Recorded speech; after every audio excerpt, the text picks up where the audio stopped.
ఎవరి పేరైతే ఎస్ అనే అక్షరంతో మొదలవుతుందో సతీష్, శ్రావణ్, శ్రీకాంత్, సుమన్, శ్రీనివాస్, సురేష్. సో ఈ ఎస్ అనే అక్షరంతో పేరు మొదలైన వాళ్ళకి ఈ మహాశివరాత్రి పర్వదినం సందర్భంగా ఒక అద్భుతమైనటువంటి యోగం లభించబోతుంది. మీరు ఇప్పటి వరకు ఎంత సంపాదించినా సంపాదనకు తగ్గట్టుగా మీకు రుణ బాధలలో ఉన్నారా? మెయిన్ గా కష్టపడుతున్నారు, డబ్బులు సంపాదిస్తున్నారు, ఆ వచ్చిన డబ్బులు వచ్చినట్టే ఖర్చు అయిపోతున్నాయి.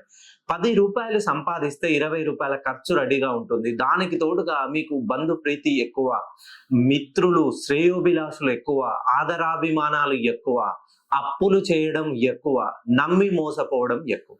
సో ఇటువంటి విషయాల్లో మీరు ఎప్పటికీ ముందుగానే ఉంటారు. కానీ డబ్బులు ఎంత కష్టపడతారు. సో రేయింబవళ్ళు, రాత్రింబవళ్ళు డబ్బులు ఎలా సంపాదించాలి అని డబ్బు వెనుక పరిగెత్తుతూనే ఉన్నారు. కానీ లక్ష్మీదేవి వచ్చినట్టే వచ్చి కనుమరుగైపోతుంది. ఒక్కసారి మీ పేరు ఎస్ అనే అక్షరంతో మొదలై వెంటనే AEIOU ఈ లెటర్లు ఉన్నాయో చెక్ చేసుకోండి. ఎప్పుడైతే సరి బేసి స్థానాల్లో ఏ కానీ, ఐ కానీ, ఓ కానీ, యు కానీ, ఓ ఉంటే ఇంకా మీ జీవితంలో ఎలా ఉంటుందంటే డబ్బులు వస్తాయి, వచ్చిన డబ్బు రెండింతలు ఖర్చు అయిపోతుంది.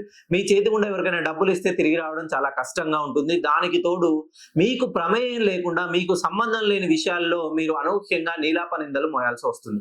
ఒక్కసారి మీ పేరు ఎస్ అనే అక్షరంతో మొదలై 5 అక్షరాలున్నా, 6 అక్షరాలున్నా నన్ను డైరెక్ట్ గా కానీ, పర్సనల్ గా కానీ కలిసే ప్రయత్నం చేయండి.